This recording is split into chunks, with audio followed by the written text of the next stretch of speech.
दोस्तों हम आज आपको बता रहे हैं पूरी बिहार का सबसे ज़्यादा गर्म कुंड, गर्म झरना तपोवन के बारे में कि तपोवन की क्या विशेषता है। तो आइए जानते हैं इसके बारे में। 4 कुंड है, सनंदन, सनातन, सनत कुमार जी 4 भाई हुए। हाँ और अयोध्या जी से राम जी का जब वनवासी हुआ है, जी हाँ जी वनवासी हुआ है, हाँ तब वहाँ राम लखन जी जी और सीता जी साथ में हैं, हाँ और हनुमान जी आए हैं साथ में। हाँ और विंध्याचल विंध्या माई है यहाँ पर। जी हाँ और शंकर जी है कपाली। शंकर जी कपाली हैं, कपिलेश्वर है। और जो है यहाँ बागेश्वरी है, बागेश्वरी माता हैं। कहाँ टिकरा तक है ना, कोना पर। हाँ यहाँ ब्रह्मा जी का स्थान, ब्रह्म स्थान है कुटिया बेलारू। अच्छा, बेलारू ब्रह्म स्थान कुटिया है। बेलारू के यही। और यहाँ पर है मालती पान है वो। हाँ, मालती। हाँ हाँ, वहाँ पर है बौद्धि बजरंग बली। अच्छा। वो जो पहाड़ पर मंदिर है, हाँ जो पहाड़ पर मंदिर है वही ना? हाँ पहाड़ पर मंदिर है, अठूबारी है, बौद्धि है। वो लछुआर में है। लछुआर देख रहे हो? लछुआर सुने हैं, नाम तो सुने हैं। नाम सुने हो, देखा नहीं? नहीं। बजरंग बली वहाँ जन्म लिया है, बौद्धि बौद्धि। अच्छा, वही जन्म लिया है। हाँ बौद्धि महावीर वहाँ जन्म लिया। तो यह सब लेकर के भगवान यहाँ मधुबन है। तो मधुबन में सीता जी रहती थी, स्नान करती थी। ओहो। सीता कुंड है। और वो कहानी क्या है बाबा कि ब्रह्म? जहाँ तपोवन बिहार के गया जिले का मोहड़ा प्रखंड का एक बहुत ही बड़ा, बहुत ही मशहूर पर्यटक स्थल है, जहाँ पर संत शिरोमणि बाल बाबा वहाँ रहते हैं। इनका उम्र तकरीबन 200 वर्ष से अधिक है, यानी यूँ कहिए कि ये गिनीज बुक में इनका नाम दर्ज हो सकता है, या दर्ज हो सकता है, क्या होना चाहिए। अगर किन्हीं को नहीं है इस पर विश्वास, तो इसका स्पष्ट प्रमाण आप देख सकते हैं यहाँ के लोगों से इनके बारे में आप जान सकते 10-20 को उसमें कोई बताने वाला है ये नहीं कि बाबा की उम्र कितना। आपके हिसाब से कितना उम्र होगा? हैं। आपका उम्र कितना हुआ है? हमरा 69 वर्ष उम्र होने जा रहा है। मोटा मोटी 70 वर्ष आपका उम्र हो रहा है। मोटा-मोटी। 70 वर्ष से बाबा को इसी अवस्था में देख इसी अवस्था में देख रहे हैं बाबा जी। 70 वर्ष का इसी अवस्था में देख रहे हैं। 70 आप देख लिया, 70 बसंत तो आपने गुजार लिया है ना, फिर भी बाबा वैसे ही। वैसे अब आपके पिताजी भी इसी हालात में देखे हैं? पिताजी नहीं बता पाए कि बाबा कब से यहाँ। अब आपके बाबा भी नहीं बता पाया कि कब से? अरे बाबा को तो हमने देखे, लेकिन जो पिताजी बताए वही ना, वहीं से ना हम बता सकते हैं। पिताजी गुजर गए आपके? पिताजी गुजरे हुए आज 20 वर्ष हो गया। तपोवन में जो मंदिर है, तपोवन में जो मंदिर है वो भगवान शिव का, जिसे बोलते हैं कपिलेश्वर महादेव। जहाँ तपोवन में जो मंदिर है उसे कपिलेश्वर महादेव कहते हैं। और ये पत्थर से इस तरह से नहीं बना हुआ है जैसे आम मंदिरों में आप देखते हैं, नहीं। ये मंदिर जो है भगवान, आप देखे होंगे देवघर में भी शिवलिंग, लेकिन वैसा नहीं है। ये शिवलिंग जो है वो आपको केदारनाथ के समकक्ष शिवलिंग है। केदारनाथ में जो आप शिवलिंग देखे होंगे, बस उसी का लगता है कि डुप्लीकेट है या उसी से मिलता जुलता शिवलिंग है। और जब आप इसे शिवलिंग को आप जब स्पर्श करेंगे तो आप में अलग तेज, आप में अलग एक शक्ति का एहसास होगा। और आइए जानते हैं इस शिव मंदिर के बारे में यहाँ के एक स्थानीय लोग से, एक स्थानीय व्यक्ति से कि इसके बारे में क्या कह रहे हैं, थोड़ा सुनिए। मंदाकिनी गंगा के नाम से जाना जाता है।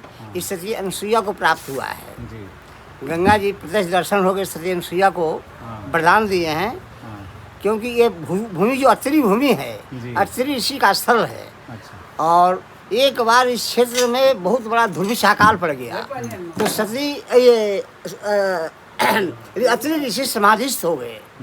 समाधि लगातार 54 वर्ष तक समाधि में बैठे रहे। 54 वर्ष के बाद जब उनका समाधि टूटा तो उन्होंने एक लोटा पानी का मांग किया, कमंडल। तब उनकी पत्नी सती अनुसुईया लगातार 54 वर्ष तक पतिव्रत धर्म की सेवा करते रह गई आश्रम में। तो उन्होंने अपनी पत्नी से एक लोटा जल, एक कमंडल जल का मांग किए। अच्छा। तो घूमते घूमते तपोवन सती अनुसुईया आई और यहाँ गंगा उनको प्रत्यक्ष रूप में दर्शन दिया। अच्छा। गंगा पूछा कि देवी तुम वर मांग क्या चाहती हो? इसमें विशेष क्या मांगू, ज़्यादा मांगने से मेरा पतिव्रत धर्म नष्ट हो जाएगा। सिर्फ एक कमंडल जल हमारे पति मांगे हैं, एक कमंडल जल चाहिए। एक कमंडल जल गंगा जी प्रदान किए सती अनुसुईया को। वो जल लेकर के अत्रि मुनि के पास गई। तब उन्होंने कहा कि जल, अत्रि मुनि पूछे सती अनुसुईया जी को कि जल कहाँ से प्राप्त हुआ है? तो कहीं तपोवन में माँ गंगा ने हमको दिया है। क्योंकि तो बोले विशेष क्यों नहीं मांगा? तो कहीं विशेष मांगने से हमारा पतिव्रत धर्म नष्ट होता, आपने सिर्फ एक कमंडल जल मांगे थे, इसलिए माँ गंगा से मैं एक कमंडल जल मांगा।